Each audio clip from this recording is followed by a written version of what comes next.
Hey, it's Justin Brown here from Primal Video. VR or virtual reality is something that's growing rapidly. You can now broadcast live to Facebook Live and YouTube Live in 360 degrees. You can pick up a camera incredibly cheap. The headsets are getting much better, and a lot of people are starting to take 360 a bit more seriously, which means that there's more content out there to consume. Lately, I've been playing around a lot with 360 cameras and the headsets. So in this video, I thought I'd share my thoughts on the Google Daydream View and the Samsung VR. Now looking at the two headsets, the Google Daydream View sells for $79 US and the Samsung VR sells for $99. The build quality on the Samsung VR is far superior. The Google View really just feels like a piece of cardboard with some material stuck to it. To control the two, the Google View comes with a wireless remote and the Samsung VR has a control panel on the side of the headset. The touch buttons on the Gear VR do take a bit of getting used to, and you've definitely got to run through the tutorial when you first put the headset on. The remote on the Google Daydream View is awesome. It gives you so much control and it makes it so easy to navigate through your 360 experience. I was really surprised with how accurate and how easy it is to use. The controller also adds a whole new level to 360 gaming as well. Now, while the Gear VR doesn't include a remote with it, there are quite a few gaming controllers available to take the experience up a notch. The Gear VR also includes a focus adjustment on top of the unit, so you can really get it set up right to match your eyes and your vision. But even though the Daydream View doesn't have this ability, it always seemed to be in focus for me.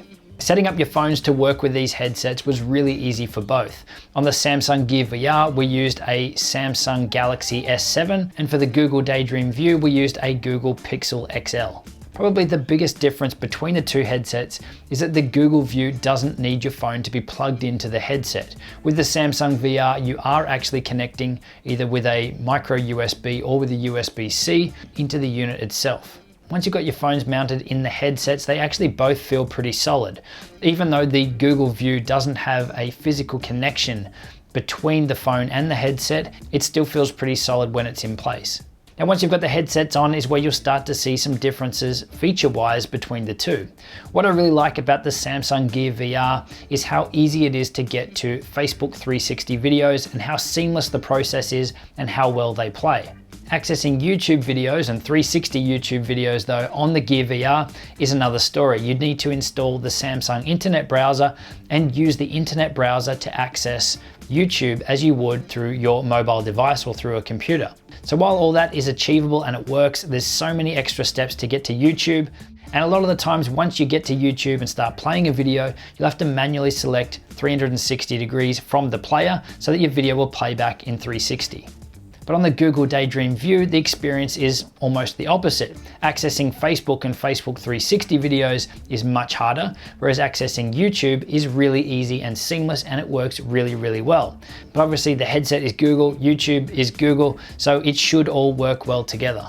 Outside of Facebook and YouTube, there are currently more games and VR experiences available for the Gear VR, mainly because it's been available for a much longer time, but apps, games, and VR experiences are growing fast for Google Daydream too. Quality-wise, it comes down to the quality of the phone or the display in the phones that you're using. Between the S7 and between the Google Pixel XL and the headsets, I really couldn't tell much of a difference between the two. While you can see the pixels, after a while you don't even notice and you're just immersed in the 360 experience. So both of them work really well in that regard. One downside with the Daydream View compared to the Gear VR is the viewing angle, 80 degrees compared to 90 degrees. So this means that there's more shown in your field of view on the Gear VR. Most likely this was done so the Daydream View can support a larger range of phones at some point. So it's not a huge thing, but it is noticeable when comparing the two side by side.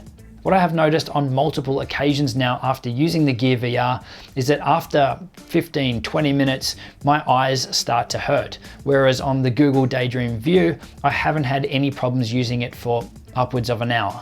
Another thing I've noticed is that the Google Pixel XL heats up really quick when you've got it in the headset, and you can feel the heat coming through onto your face. And while that's not necessarily a great thing, it doesn't seem to affect the performance at all. Now, comfort-wise, between the two headsets, they both do a great job of holding that amount of weight comfortably on your head. If I had to pick a winner between the two, my preference would be the Google Daydream View. It just seems to fit my head better. Both Samsung and Google are constantly running out updates to improve the user experience, to improve the feature set on both of these units. And I'm sure we'll be seeing some big changes and big innovation in this space in the near future.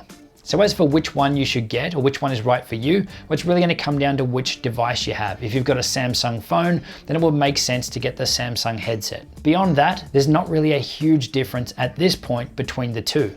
Yes, YouTube is more streamlined in the Google headset, and Facebook 360 is more streamlined in the Samsung headset.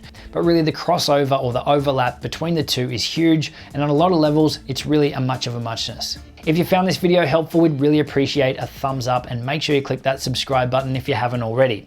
If you're interested in creating 360 videos and you're not sure where to start with which cameras to buy, then check out the link on screen now. I'll see you soon.